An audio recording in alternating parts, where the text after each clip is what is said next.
Hello, everybody. Welcome to another installment of Show to Be with Mike G, the show of the Bar Institute, St. Louis hockey, filmmaking, and bar managing. Today's guest is the amazingly brilliant, intelligent, multifaceted, versatile Justin Cardwell of BC's Kitchen, St. Louis, Missouri.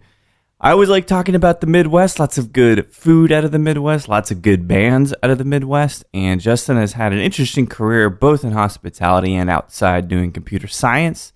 He likes editing, even could have been a director. We don't know exactly what happened and when he'll make his next project, but it was great sitting down during the Bar Institute here in Austin, Texas, and getting a chance to chat with Justin Cardwell.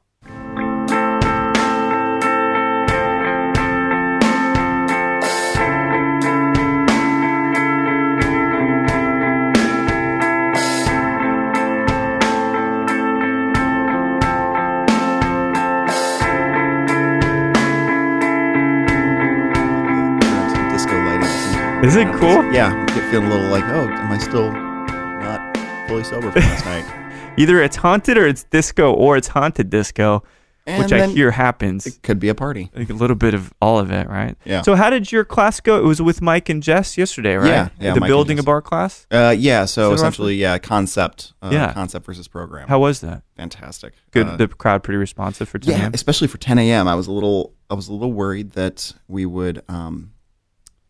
we get them hung over from holiday. That's right, yeah. And they ended up being really responsive, yeah. Really on point, asking great questions. That's awesome. Really interested in kind of figuring out what kind of program they worked in, and then how they can build that into concepts for the future. That's amazing. So, yeah. Is this the first Bar Institute that you've partooked in? No, I actually ran their transportation department in Portland for the cocktail week for 2 years. Oh, amazing. Which, 2013 by chance? 14 and 15. Oh, okay. And then I was an attendee in 13. Yeah, that was the only year I went, but it was brilliant. Yeah. Speaking of, you talk about good stories with Justin Lavenue. Shared a room with him. Did you now? Yes. That. We'll all be waiting in suspense to hear about that. But when I interviewed him, like we didn't touch into that too much. Probably a good thing. Yeah. He's got some mystique to keep in terms of the playboy that he is. Yeah. You know? I just like him to get a sense of humor. Yeah, it's totally good. Well, so you've been affiliated with Lush Life for a bit, and you are seemingly one of the key voices in St. Louis, right? Or in that region, if you will. I hope to think so. Yeah. How is it like, right, socially, how is it in St. Louis? Is there a lot of great things going on in terms of culinarily and such? Oh, yeah, it's a lot stronger than people think it is. Yeah. I mean, that's it, right. From afar, I'm like, St. Louis? All right. Yeah, it's odd. Press just doesn't seem to take a big liking to the Midwest, or at least outside of Chicago. Yeah. It's kind of picked up in Nashville. It's picked up in some smaller regions. But St. Louis, we actually had the Midwest James Beard Award winner last year. No shit. And he we kind of figured, all right, well, he's going to bring some more press our way. Well, you would think, right? And it really never touched him. Yeah. Really never grew more than we thought. Kind of just the basics of covering him. Is it just a dead zone for the press in a sense, like a radio silence that they just don't want to cover it? Or? I have no idea. I wish I could get a voice out of it, because we have two fantastic local food specific papers. Oh, really? And okay. and actually one that was up at Tales last year for best writing. So they do a great job of covering the local scene and some of the smaller parts of the Midwestern and Missouri scene. But outside of that, there's not much touching on what's really being advanced. I think there's obviously a big opportunity, but you being kind of this liaison for the scene and coming into Austin and talking about it, I hope that increases the socialization of St. Louis. I'd like that. It'd be something, but I've also been doing that for 6.5 years now. So it's keep fighting the good fight, I guess, Justin. Yeah, you keep trying to go through through the door first. So we'll see how it works out. But business is good there. I imagine that the community is supportive of itself, right? Yeah, we're reaching an interesting point in the community. We've had kind of about 6.5, 7 years of the cocktail renaissance and the restaurant renaissance there. My family's been in the restaurant business for 32 years. Wow. So I grew up in this business, and I'm a kitchen rat. Yeah. That's just how I grew up. What was the concept or the label, the brand for? It's been our brand. So my father is the executive chef of all of our restaurants. That's amazing. Yeah. So I was actually born in Kansas City, and we moved over when I was real young to open this first restaurant. Mm-hmm. And I've just been living in those ever since. What kind of food? He was one of the first to really go farm to table back in like 1988. Wow. And right before people were really getting into that idea of using local farmers, using local produce. So we, at that time, went contemporary fine dining with the first restaurant. Way ahead of the curve in 88. So we were kind of the first ones in St. Louis, and the first restaurant did great. Unfortunately, we had a partnership issue about 10 years later. So we sold our first restaurant to a former partner in 98. Right. In the meantime, we opened a second restaurant that was meant to be our more casual fine dining, which it started that way, and it kind of... Same premise of the farm to table? Same style, same people, same produce, same stuff. Just let's offer a lower price point. Let's offer something a little more casual and acceptable. Right.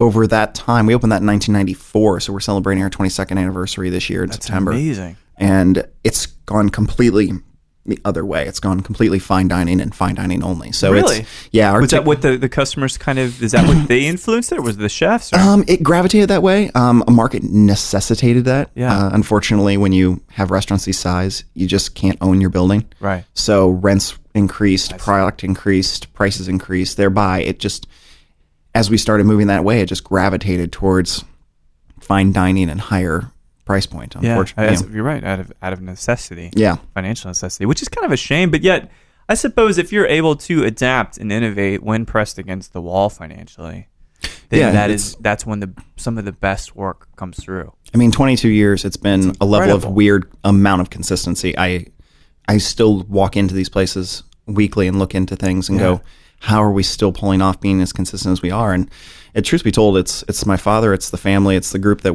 we have a hand in every aspect of the business every day. So what is the spot called? So we own two. We own Cardwell's at the Plaza, and we opened BC's Kitchen in about 8 years ago. Oh, very cool. And so BC's is our very casual, lower price point, more bar friendly. So that's where we really focus on contemporary bar, building a really strong program there. Really, really a great, quick, casual food, but still high quality. Yeah, it's amazing. So was your father in the industry before he started in 88? I mean, he'd always been the chef? Yeah, he graduated from CIA back amazing. In like 1972, I think. Wow. Was it from a long line of chefs in his family? No, first one outside of it. So, really? Yeah. Okay. My grandmother was just a cook. They owned a farm in upstate Vermont. Mm-hmm. He gravitated towards the kitchen with her. Yeah. And so after high school, he moved on, went to CIA, and that was before they actually moved to New York. They were still in Connecticut at that time. Oh, cool. Oh, I didn't know that. Okay. Yeah. So he was one of the last classes before they moved to New York. Wow. So then he jumped around a little bit, and he's worked in Boston, he's worked in Maine, he worked in Switzerland, France, came back, ran Gilbert Robinson's company, which was the original innovators of Bristol Seafood, Houlihan's, Madame Wong's. So he was a concept developer for them for almost 6-7 years. So an incredibly rich resume in the industry. Yeah, so we had hoped to bring him to Austin. Yeah? Had he ever been? No. My hope was actually have him sit in and talk in the lecture about that's amazing. How the bar industry and how the restaurant industry has changed in 35 years. But he's in the kitchen. He's in the kitchen. Yeah, you can't pull those guys away. No, he won't leave it. That's where I don't know if you know David Suro. But David Suro, obviously amazing gentleman, the godfather to some, and I talked to him the other evening, and he's like, I've got to get back to Tequilas, Mike. I got to get back. And I'm like, you're in town for one evening. It's okay. It'll still be there, but like it calls them back. It does. They just can't walk away from it after for him, I think over 20 years as well Yeah. in that Philadelphia establishment. So, but you are born and raised in St. Louis? No, born in Kansas City. Kansas City. Oh, that's right. So You guys still moved down. Yeah, still have a lot of family there, so it's still kind of my second home. But Yeah. I spent most of my life in St. Louis, so and then going through the restaurants. What kind of things were you getting into when you were, or rather, how old were you when you moved to St. Louis? I was only 4, so Oh, okay. So my majority of your adulthood, yeah, you're talking. What kinds of? I imagine. Because I think about food and I think, all right, what is someone that gets into food or comes from a family of food? What do they do besides working in the restaurant? Were you doing music? Were you academically scholarly? No, actually, I was on the. See how I did that? There you go. There you go. No, and funny, I always love a good bell curve. I was definitely an outlier, and I won't say it was on the positive side. It was on either the left or the right. Left or right. I'm not going to let people know which side it is, but Did you like school? Yeah, it was one of those things that it was a necessity. Yeah. I was not really one of the scholarly types. I'm really great. I love learning. I love being able to educate. Yeah. But it was one of those things. I grew up in the time where a lot of the public schools were starting to figure out how to teach people. I see. So gifted programs didn't exist. Right. Advanced programs didn't exist. Yeah. So if you've got it, they don't know how to let you use it. Yeah. Right. And if you have some sort of talent, they're not sure how to use that. Would you say you had a talent then? Are you suggesting you had a talent? I mean, I like to think I was a little bit more intelligent than they were giving me credit for, but it was one of those things that my parents actually decided when I was young that they were going to try to push me in gifted programs because they believed in that. Yeah. The schools refused to test because they look at it and go, well, he's not an A student. So Right. It's only one parameter to and measure that's it, right? true. It's just test scores. So actually, I started doing other things. I actually started playing hockey as a young age. So I started playing hockey about 8. So they pushed me into sports. They pushed me into Brett Hull. arts. Is that right? Yeah. Yeah. Okay. Oh yeah. Making sure. That's what got me started. I loved amazing. watching the old Brett Hull and the Blues days. Yeah. Those are some good days. Yeah. So I kept playing hockey and kept trying to, as a child, they didn't want me in the restaurants. Mm-hmm. Their whole goal in life was to make sure you didn't hang out in the restaurant. Don't end up like us. Really? That was their goal. They don't. That's weird with parents. They do that, right? Yeah. Like we were just talking to Tacey. So they go to a commune because their parents didn't like the way that their parents raised them. Yeah. Right. So we're going to do the opposite. So no, you can't do what I did. But the thing is, it's just like a magnet. You push people away and they just come back. Yeah, and they kept doing that. They always said the same thing, all right, we don't care what you do. Yeah. Get in high school, and I went to a pretty progressive high school, small school. We only graduated 52. Holy all shit, guys. Wow. Yes. Were there girls in the city? Oh, yeah, definitely. We had sister schools. Okay. Yeah. But, and going to most people think of that, and they think, oh, all guys high school, and it was Catholic. So, but, man, they let you get away with a lot of stupid things as a kid. Yeah, I hope. Yeah. So, and especially just kind of the freedom at that age to try to be an artist or be an actor or work in sciences, or they really pushed as a progressive high school towards trying to find a talent. That's great. And so my parents always were like, no, you're not working in the business. You're not talented in food. Get out of here, Justin. Go away, do that. But no, I explored the kitchens, and I started, when I was 16, I started working in line. Oh man.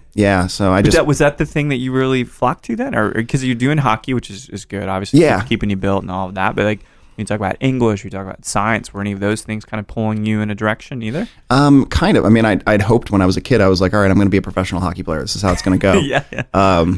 It went away. Played in college, but then it didn't go any farther after that. So I kind of went, okay, well, what do I really love doing? Well, I love cooking, and I always kind of gravitated toward kitchens. Yeah. Started working line when I was 16 and kind of working next to my dad. And my mom hated it. Didn't want me in that business whatsoever. Did your dad care? Yeah. I mean, it was easy because we owned the business. So it was a great way for me it kept me out of trouble. And sure. And you guys could spend some quality time together. In its own, good. Yeah, in its own way. My mother was a restaurant manager for 15 years. Is that how they met? I was actually, yeah. Did he work for her or vice versa? She worked for him. Yes. So the old classic relationship. Yes. And then they started a style. I mean, it's lovely. It's very romantic. And some people, lots of people meet that way. It's really It really is. Yeah. And then 9 months later, here you go. So, got another surprise in the kitchen. Exactly. But yeah, so when I started cooking more and more, I really loved it and actually thought a lot about going to culinary school right out of high school. But my parents decided to, at least my mother, really pushed me to say, okay, do something else. Go someplace else and try your hand in any other way, just to see. Just to make sure. Yes. That this is not a mistake. Just a de facto thing. Right? Yeah, go for it. So where did you end up going? So you're still doing the hockey thing? Did you do hockey scholarship or just went into Actually, I found a small school. So I was really odd. I wanted so badly to just be near water. I wanted to be near an ocean. I wanted to go someplace. Because you're landlocked in always, and I always loved it. So I went to a little school in St. Petersburg, Florida called Eckerd College. Oh, interesting. Yeah, beautiful place, right? Like just the area. Oh yeah, best vacation money I ever spent. How many semesters was that? Well, we won't get into that. It was like the 5+ plan, I believe. Oh, good. Yeah, I did that. I think we all made that choice. Yeah. Not a doctor yet, but maybe someday. So they're just waiting on the paperwork. That's right. So I left down there and decided, okay, well, I'm going to try my hand at, I love science. I'm going to try my hand at oceanography and marine biology. Yeah, I hit physics and decided that was not a good cause. So it's complicated. Yeah. So a semester and a half in, I'm going, all right, well, I need a new idea. Yeah. So I found out, rolled into computer sciences and found out I had a weirdly analytical mind. So it was interesting to you? It was interesting. What year are we talking then? Like where were computers at? So this was like 2002. Oh yeah, see, that's exactly when I was doing it. Yeah, Texas State. Different time. Like it was accessible. Like the app revolution, so to speak, hadn't yet happened. No, and we, still Facebook wasn't even a thing really yet. Just MySpace and Friendster, I think. Really small. It's still AOL Instant Messenger. Hell we all had a name. And it was like, all right, well, they were still teaching C++. And actually, the year I graduated, they switched everyone to Java. I was like, oh thanks. Geez, all right. bastards. So you just trained me for 4 years on something I'll never use except for myself. I can't remember what all the iOS stuff's coded in, but it's definitely not Java. No. So they left with their dick in their hands too. Yeah, suckers. I started on that, and then I found I really loved art. Yeah, and so I got a minor in art. Found I really liked arguing with Southern Bible Belt students. So I got a minor in religious studies just because I played devil's advocate for all the teachers. Yeah. So they loved having me in the classes. The token contrarian, right? I'm the one that's like, no, you're wrong. Well, so let's talk about the art thing for a moment. Sure. What drew you? What types of art, or what era were you really kind of drawn to? I loved history. I loved the art history factor. I loved visual arts. I worked a lot in movies. I worked a lot in video. In what capacity? Doing a lot of editing, doing a lot of directing. Really? Yeah. I loved getting behind the camera and spending time shooting and editing and spending time in those rooms. So we got to talk about film then for a second, which is related to art, absolutely. Anything really influence you cinematically? They're like, man, you saw it and you're like, okay, this is an aesthetic that really agrees with me. Yeah, of course I would ask you that. Yeah, it's hard because as a kid, I kind of go back and I was always really drawn to comedies. Yeah, I was always really drawn to satirical. So things like Mel Brooks and doing the old Elvis, doing the old Abbott and Costellos and Laurel and Hardy, man. The old stuff was one of my favorite things as a kid. And then as I kind of grew and started to watch stuff, Ingrid Bergman. And kind of just the Seven Seal is still like one of the greatest things. Absolutely. Ever. Yeah. And it's weird. I sat in on a class that was actually part of religious studies, and it was all movies. And so it was Star Wars to Blade Runner to Seventh Seal to, I'm trying to go back and think to, I think, Memento. Yeah. So there's all these great directors. You got Ridley Scott, you've got Christopher Nolan, you've got all these kind of contemporary artists that are just great storytellers. Nolan is insanely good. Yeah, and good. That's kind of where I started to get into was I love some of the cinematography that's being done, and I loved what they were doing, but I really loved the ability to tell the story. Mm-hmm. Were you writing scripts as well, or more visual stories? I was more visual. I'm just not a writer. Yeah, I learned that at a young age. I've tried my hand a number of times, but just not working. No, it's not something that I get passionate about. So it feels like a chore, and that's not where I like to be. No, and that's like, how are you supposed to evoke passion and realistic characters when they're just a fucking chore? Yeah. You know what I mean? Like, it's a great point. Like, that's why Spielberg doesn't write a lot of stuff, I think. I don't think Nolan does. His brother does. His brother writes a lot. But he's not the right. He can just tell the story on the page, and that's really a powerful thing. There are very few guys that were like that, 1-2 force that could do both the writing, and like Brian DePalma comes to mind because I'm a big Brian DePalma kid. Absolutely. God, I watched like 10 Brian DePalma movies in the past 2 weeks. It's got a retrospective. That's a lot of Brian DePalma all at once. And it's like, he uses the same beautiful types of music. His aesthetic is firmly him. Yeah. I love that. It's the same thing with someone like Tarantino. Absolutely. You know when you're watching their films, and that's a remarkable gift to have. It really is. Do you think that people can do that with cocktails, to kind of go on a tangent a little bit? Absolutely. Yeah, no, that's something. It was a funny story. I was judging a cocktail competition in 2013, and we brought out one local bar owner, a food writer, and one of the local chefs. And so we sat down, we blinded all 3 of the judges. Okay. We had 10 competitors. It was for a Campari competition. We send the cocktails back. I go back to pick up their score sheets and sit down with them. And the cocktail writer named every single drink it was, because every one of them had a signature style. And I think she only got one wrong, and she had flip-flopped 2 people, and that's it. Wow. And looking at going, you've been around the city, you've tasted everybody, you know who we are. Yeah. And you've now figured out, okay, this person's more floral, this person is directly more astringent, this one's more sour, sweet, how their palate rolls. And that actually got me really caught up, because I went, all right, well, do I have a style? Have I been bartending like that? Yeah, interesting. And I started to think about that same way with looking at film. Sometimes you see directors and they run so many different gambits. Yeah. And I love Ridley Scott for that. Yeah. You almost can't tell his style. You can't. Yeah. And like The Martian to Blade Runner. I can't. Yeah. So is it story driven? Is it cinematography? Is it CG? What's his effect? What's he really doing? And I started to come back to it and go, okay, how do I figure out my style? So this is a good question. So do you want to be a heavy-handed, stylistic person, whatever, that leaves their imprint and people can tell, or do you want to be a transparent, transient across genres like Ridley Scott or Steven Spielberg? Yeah, and I went the latter. Yeah. And I went back to the drawing board and went, okay, I started looking at my recipes, and I started looking at how I wrote, and I figured out, okay, well, I really love sour floral. It's just my palate. Yeah. It's just the cocktails I like. I love last words. I love daiquiris. I love things that have this little bit of floral component, but this really heavy-handed, acidic, and a little bit of sweetness. Yeah. I went back to those and I went, okay, I'm going to scrap all of those old recipes and we're starting fresh and we're going to go completely off book. Yeah. So I went and started doing whole menus with nothing but boozy stirreds. Really? And started changing up and doing whole menus that were theme-based. So we do like a Three Amigos theme for like 2 months and just name everything after a reference. El Guapo. I had an El Guapo. I had an El Jefe. Let's see. I shot the Invisible Man.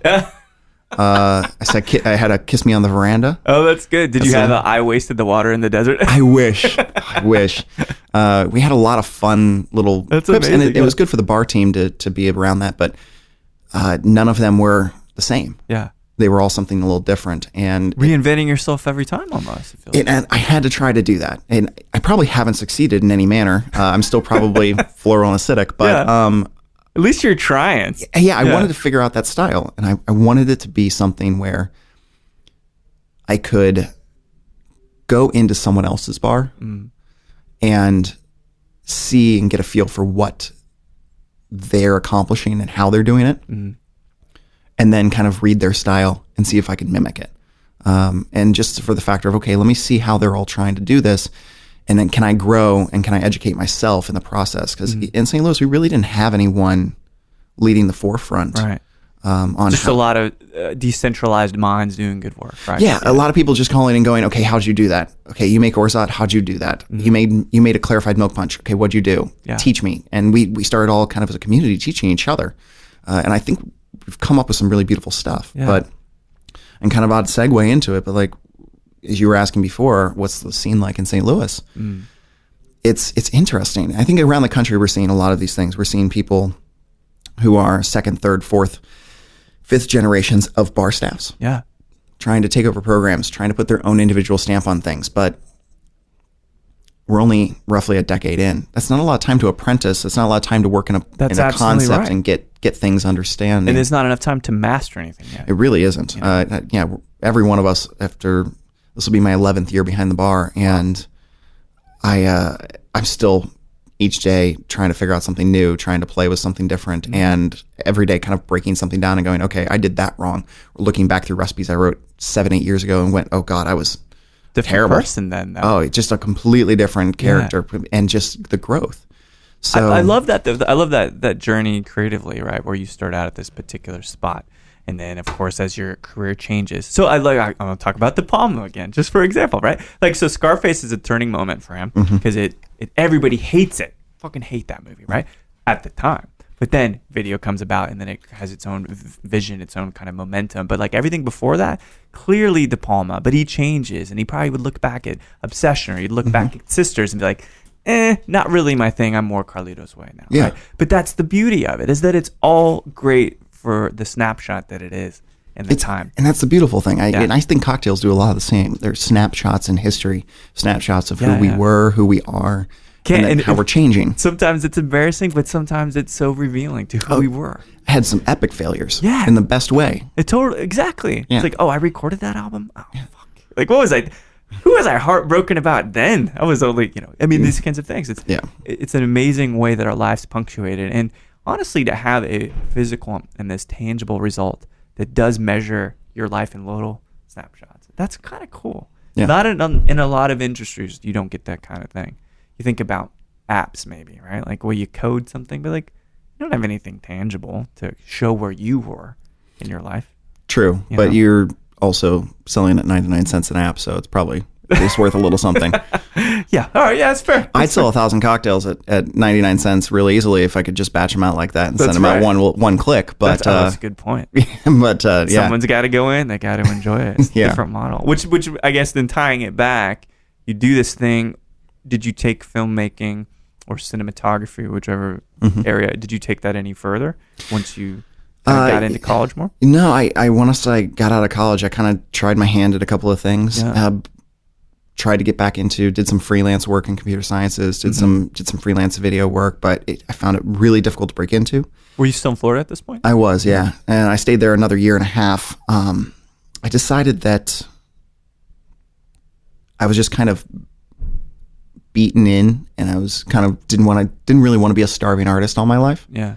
And it was a really interesting time because you think you're getting old, but really you're 22, 23. You're not old at all. Yeah. And you have a lot of things in front of you, but you just have no idea what the route is. So I intrinsically fell back into the restaurants. Yeah. And so I started cooking again, and I started picking up bar shifts. But it wasn't because it was, as your mom feared, it wasn't because it was some kind of de facto default thing for you. That's where your heart called you back? Kind of. Yeah. It was one of those, okay, I know how to do this. I do it well, and I can be paid well for it. Yeah. Never really thought about it being a career. I just needed to make some money. And so I fell back into doing just bar shifts for a nightclub and making good money doing it, but just getting destroyed on a service well every night. Right. It's just like quantity, yeah. Right? And you just don't have any thought in the process. And then getting up and working from 8 till 4 in the afternoon in a kitchen. Moonlighting for sure. Yeah, just needed a chance to make rent for a little while. And so while I've tried to figure out what the next step was, and it just happened that after doing that for about a year and a half, my family called, and actually my mother called me, and she never calls me and asks me to do anything. She's just not that kind of person. Right. And she called me and said, hey, your father's thinking of opening up another restaurant. And to kind of accentuate the point, my parents aren't together, so they divorced when I was young. Oh, how about young? I was about 12, and then my sister was a little younger, so it's kind of how we've always been, but Right. she never asked me to do anything. Did you? I have to ask, but like, was it a split thing? Were you sometime with your mom, sometime with your dad, or did you stay with your mom? Okay, split time. Split, Yeah, for at least a little while. We had some ups and downs, like most people do through, teenage years. But yeah, because of the business relationship, they're still forced to be engaging. And, I mean, day-to-day. I can't. Can you? I think that would be really, really tough. I figured out that as I got older, they made better friends than they made lovers. Yeah. So that makes sense then. If they're good. I mean, if they're good in business, then it's good for the restaurant. And that's how it is. And it's not the first time I've seen a husband-wife team that have split up and stayed in business together. Yeah. Oh yeah. Yeah. It's very common actually. Yeah. So she actually called me and said, "Hey, he's thinking about opening up another restaurant." And him and I had talked about the concept 8 or 9 months before, and I just kind of thought he was getting a little ahead of himself. Right. Overeager. Yeah, just that I was like, all right, well, you've talked concepts before, but when I came back over either Thanksgiving or Christmas, I can't remember which, and he pulled out blueprints. And so we started to sit down and take a look at it, and he asked if I would have any interest in being a part of the opening team. So I gave it some thought, and then my mother calls and says, can you move back? Just give it a year. Just give it 1 year. I think he needs your hand. I think he needs somebody who he can trust. Right. Because I'm afraid that he had just actually had a hip replacement surgery at a very young age, at 50. Wow. Okay. And so she's like, I don't know if he can do it physically. Needs some support. So I said, all right, I'm not really committed to anything here in Florida. Were you seeing anybody or anything? Or is it easy to walk away? No, I was. I mean, I think everybody's kind of seeing somebody at some point at that time in your life, but and it was difficult. I had to leave a little bit there behind, but I'd completed that journey. It was time to start the next chapter. Yeah, and so I moved back with the idea that I'll be there a year, and we got the restaurant open in 2008. And this is BC's. That is BC's Kitchen, yeah, and it was one of the most tumultuous openings I've ever been through in my life. What was your capacity? Like, what was the role? I guess I came back and started as and just took over as bar manager. Got it. Okay. But we had a chef who was also GM. We had an assistant GM. We had 3 floor managers. Wow. We had a bar manager, which was myself. We had 2 floor captains, and we were so top heavy. Yeah. And then in 2009, markets crash. Right. And we look at it and go, okay, we just opened a business. We haven't even paid back bank loans yet. We're barely solvent as it is. Mm-hmm. How are we going to possibly last even 2 more years, let alone this year? Without that staff overhead. I mean, it's insane. And right? So a lot of people unfortunately lost their jobs. Yeah. I was lucky in the fact that being family, you're born into it. I was a little lower on the totem pole to cut off than the rest of it. But we had to figure out how to tighten the belt and make it so that we could get through the time lean and just figure out what the business was going to be. What would you say food-wise? What you said, it's like a more casual format of the other restaurant, same kind of concept where it's locavore, farm to table, but then having a very progressive and hopefully probably innovative bar program. Oh, we didn't start that way. No. Oh, God, no. Actually, in my seminar, I shamed myself by showing one of my opening menus. Oh, really? Just felt like it was a good time. You can't take yourself too seriously in this business. And you know what? It's always funny. If you take yourself too seriously, people laugh at you. That's the irony. Yeah. So just laugh at yourself. Yeah. Right. So I showed one of my opening menus, actually, it was from late 2009, early 2010. And granted, we were trying interesting stuff because I wanted to try interesting things. Yeah, of course. And luckily, when you work with family, you get a little of a carte blanche to mess up a little bit. Yeah. So I bet we're going there. Was there a notable cocktail that was? You still like? Oh, that's a blemish, man. That's a blemish on the record. Our first printed cocktail. Mm-hmm. We did an Arak punch. Okay. And we did this kind of classic idea of a traditional punch. Okay. And we did this black tea infusion with no juice, just spices, a little bit of sweetener, just the holes of lime, so you got just the oils. Right. And then Batavia Arak, which is just rough. Yeah, dude, it's a bit gritty. People think, you're sitting here sipping on Mezcal, and And they're like, oh, mezcal. It's just something like, have you tried Arak? Because that's just grittier than this is. Oh man, that just hits you. And to think like you were just using stuff that's way earthy too. Yeah. I would think you have to punch in acidity and sweetness just to overcome the roughness. And that's where we were. Yeah. And ironically, the food writers loved it. Why? Because it's different? Because it was different. And no one was trying it. No one was doing punch service at that time. And no one was trying to do large format. Yeah. So they loved it and they do it. But I look back and I taste that recipe again and I'm like, this was an epic failure. Like I would not let anyone put this on a menu now. Yeah. It's funny that people love things they can't understand because they can't understand it and they think it's good. Yeah. Like that's all David Lynch's career. Basically. I think that's just how we sold ourselves. Yeah, it's amazing though. But I mean, if it works at that time and place, that's perfect. You're talking 2008, 2009. So you're different now. Oh, by far. And I still remember, I always tell the story of my father's always known the kitchen, never knew the bar. And I left the kitchens, not because I didn't love it, but because I knew if I was going to do something for myself, I couldn't do the same steps he did. And I was always going to be a shadow. There was always going to be something to live up to beyond myself.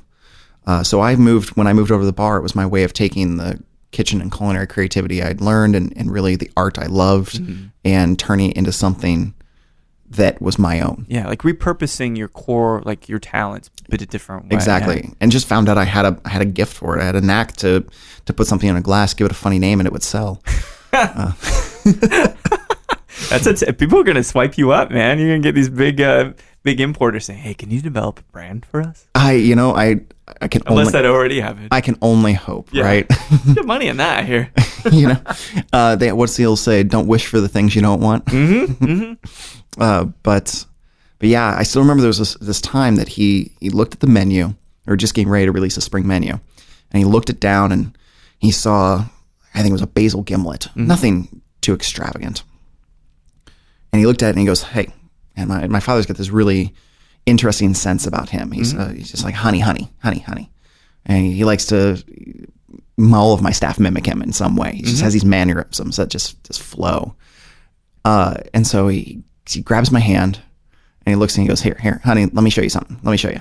And he goes, "You see this menu? This menu's shit." He said, "Don't get so fucking esoteric with it." All right. So do yourself a favor. Just make it simple. Keep it simple. Don't fuck around with this. And I was like, okay, cool.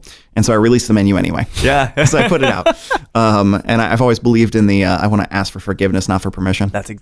I'm the same way. So we put it out and it did well. And I kind of got to come back to it. And I still to this day come back to him and I say, "Remember when you told me my shit was too esoteric? Well, I guess I'm doing all right." What did he say? He just laughs at it. Yeah. He likes to admit or likes to think he didn't say it. Right. Every once in a while, I'll get him to admit it. But well, after a couple of bourbons, probably. Yeah, it takes a little while.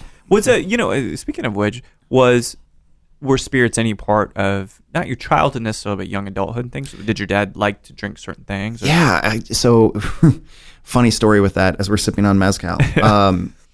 So my father in 1994 went to Oaxaca. Oh, what? 94? Yeah. He's a pioneer. 94, actually with Rick Bayless before he opened Frontera. No shit. Yeah. So it was Rick, him, and two other chefs that they went down to Oaxaca to study traditional Yucatan-style cuisine. Amazing, yeah. So one of the things he also got to do was pull mezcal right off the still from Mezcalero. Amazing. Brought it home in a water bottle because obviously you weren't going to get it in there any other way. So here I am at the tender age of 10 and 11. Oh, man. Thinking that's water. I still remember my first shot of mezcal. Oh, it's amazing. Did you feel like you're dying? I thought it was. I thought something had turned. I didn't know water could go bad. Yeah. Till I come in and find out that no, that was actually a liquor. Was your dad like, "Oh yeah, take a sip of water"? No, no one was in the house. Oh, okay. I just opened. It was on the kitchen counter. I opened the bottle, poured it into a little glass, and then took a big swig. You feel it. I wish I remembered the feeling. Unfortunately, I've lost that bit of memory. Well, I mean, that's what I guess a tender age. That's what mezcal will do. I'm pretty sure that's what it was there for. Yeah. And at that time, it wasn't refined mezcal. Yeah. In fact, we still have that bottle. Really? Yeah. It's gone yellow. Wow. Yeah. Was it an ordinary? Okay. I mean, of course, I would ask all these dumb questions like, "Hey, you, 10-year-old Justin, did you know if it was a blah blah blah blah blah?" That's killer though. That it's aged. It's kind of had its own life outside of that. Yeah. And so you guys still. That's so cool. Though. Still have that bottle. Wonderful artifact. Yeah, and it's still only one shot drank. Yeah. Oh shit! Your dad didn't drink any of it. Nope, didn't drink any of it. Why do you bring it back then? Just as a kind of a memories, souvenirs. He's a kind of weird collector of things. Interesting. Yeah. So he from travels and experiences, he's got plates. Odd menus still left over. Yeah. Things stacking up, but they're all memories of travels. That's incredible. Yeah. Well, food and drink is always a root of all travel too, right? Like I almost feel like my whole life traveling is basically punctuated by what I ate and what I drank. I think about that, right? Yeah. Yeah. It's like, oh yeah, I remember China. Remember when we went and got those dumplings? Right? Like, I remember when we got those cocktails behind this Coke machine that was like at a hidden bar, Like, it's amazing. That's how powerful food is. Oh, yeah. Actually, when him and I travel, it's kind of like the old Tolkien. We're going to have breakfast, second breakfast, Levensies, lunch. Yeah. I mean, we plan our day not around the sites. We plan around where we're eating and drinking that day. I could not agree more. Like, our nights are always, when my wife and I travel, it's like, all right, so you pick the sites during the day. I got dinner and drinks. Like that, just leave it to me. And then that's how to travel, man. Yeah, I love it. And it's interesting. As he's gotten a little bit older, we've definitely slowed down on how often we get to do it. Yeah. But there's a lot of great experiences of being able to kind of set yourself in a city and learn its food and wine and liquor culture. Yeah. And get an art for it. It's take it poetic for a moment. I've mentioned this a couple times, but so music you can consume kind of in any way that you want. And that's why vinyl and having to have that interpersonal relationship with a piece of vinyl, like that's why that segment is increasing, because people miss that, right? Because music you can get wherever you want it. TV, movies, you kind of get it wherever you want it. It's independently personal. That's exactly right? But drinks and food, you have to be there. You've got to see it, you've got to smell it, and you've got to taste it. There's no way to abbreviate that experience. So that's why, that's the last treasure. Yeah. Going in all these other places. That's the only way you still, I feel, well, maybe art galleries, which I think is good too. You build this aesthetic. But a drink, and talk about mezcal as we're sipping right now, that takes you directly to the community, to the culture. Yeah. It's technology gone. It's just a little piece of somebody's life put into a bottle. How do you feel about mezcal generally? Oh, I was really against it probably from my first experience. Yeah. But no, as I've grown, I've really come to love it. Unfortunately, the first thing that was in the market we ever tasted was Del Maguey Vita, and it was, I was like, oh, it's like a tire fire, and it's rough, and it's odd cut, and it's delicious, but it just wasn't usable for myself and the general public. Yeah. They just weren't ready to taste that sort of flavor. And then as we've started to see some of these more artisanal, these more indigenous styles and specific agaves, and seeing terroir built into a bottle of spirit, it's become something that I think more and more we're going to gravitate towards. Yeah.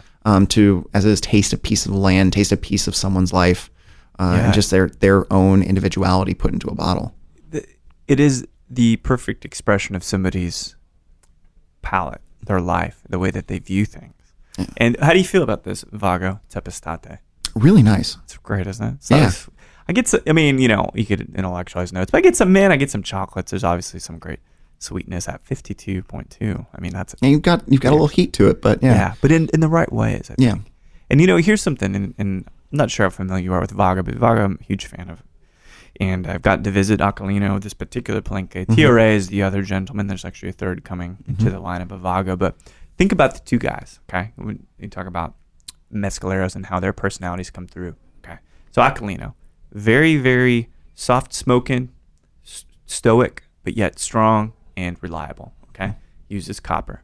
So his spirits are very tight, well-formed, and they're beautiful, but supple only in a subtle way, like not giving too much away. Okay? Then you got Tio, the other dude, the rogue uncle, right? He chopped his toe off, apparently, in the fields and poured mezcal on it and kept working, right? This is the kind of guy working with like 2 or 3 successive clay stills. You taste this stuff, It's like you're fucking hanging out with Keith Moon from the Who, right? Or Pete Towns. Like, it's rock and roll, it's rugged, and it is not refined, and it's not quiet. And that's brilliant. Just think about this personalities. And Mezcal is one of the few spirits that allows those guys to really have a stage. And it's people who have gotten the experience 20 years ago of Scotch. Yeah. And they keep going back to the same Scotch because it speaks to them somehow. Right. Mezcals do the same thing. Yeah. They speak to someone. It's a story through a bottle. That's right. And you're getting the chance to, as you sip it, get a feeling for a different place, a different time, a different person. Mm-hmm. And it does start to become that immediate thing of, this is mine, this is my own. Yeah. And this is my style, this is my Scotch, this is my Mezcal. Well put. Absolutely. Place and time right now. Yeah. So Bar Institute's wrapping up today. There's some parties tonight and all that, and I get to luckily speak here at 2:30, which would be nice, and hopefully had a responsive crowd like you did yesterday morning at 10. What do you have left in Austin? Luckily, it's just time to enjoy. Yeah. It's time to see the town I've never been to and get to experience more of this that I keep hearing how wonderful it is. And I can't say how good of a time I've had in Austin. It's amazing. Partially because I remember only portions of it, but the bad parts, they're just stricken from the record. No, and it's every person I've ever met from Austin, whether they're transient or born and raised, I've never disliked. Yeah. I've always gotten along with. We're pretty good. It's good people. Good people. Some of us are pretty good. So you're heading back then probably Thursday? No, actually heading back tonight. Okay. Yeah, very, very quick turnaround. Unfortunately, again, when you have a business, it's just you can't tear yourself away too much. But I was really happy when they said that it was going to be a chance to come to Austin and talk and speak on what we know and love and see the people that they have here educating. And do you like this what I would consider a latent phase of your career, which is like you've went to college, you've done the academic piece, you've obviously worked in the restaurant. You're saying 11 years or so for BC. We just celebrated we'll be celebrating our 8th in July. Okay. Yeah. Thank you. So I mean, that's a lot of time to put in. So do you like this latent step where you get to talk and share share the memories and all the lessons learned? I do, but there's many times and there's many voices in my head that say you're not there yet. Right.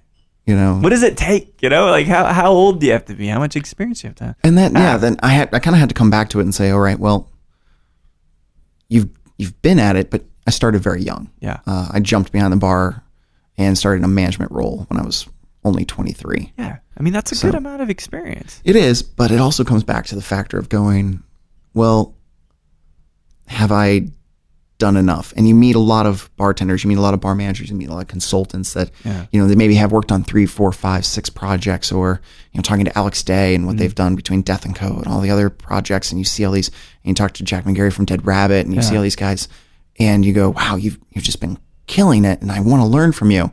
And what part of you has to come back and say, wait, I have something to give to this table as well. Right. You're part of the narrative now. And that's tough to wrap your brain around and go. Too humble, I guess, huh? I don't know if it's humility or if it's just a bit of also blind arrogance sometimes. I always look and go, no, I don't know anything. I'm good. And just, it's some of those things that being in St. Louis and again, not having sometimes that media culture there does put us at what I feel like a disadvantage for the community, as well as myself.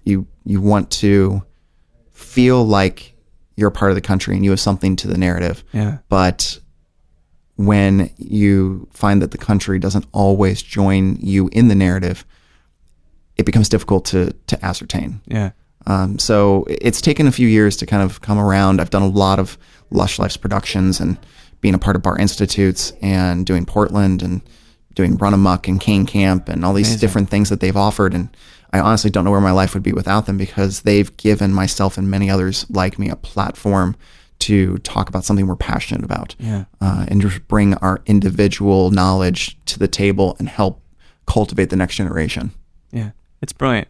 It's a great place to be in 2016. It's great sipping Mezcal at Bar Institute with you, Justin. And, again, like just running into Tacey in the hall yesterday at the exhibition hall and then kind of chatting. It's fortuitous.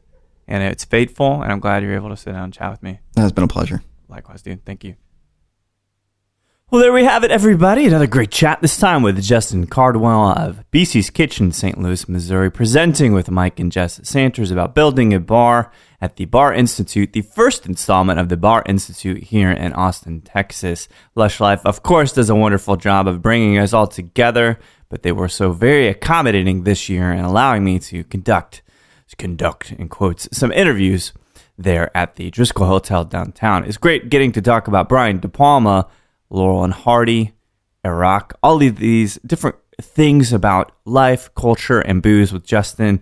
And Justin, I imagine that in the future, St. Louis will become a larger and larger media mecca with people like you at the helm. So thanks so much for chatting with me. And thank you, everybody, for listening to Show to V with Mike G. No matter how long you have to wait before this cold brew coffee sets in or the kinds of things you got to do at work this week, please keep dancing.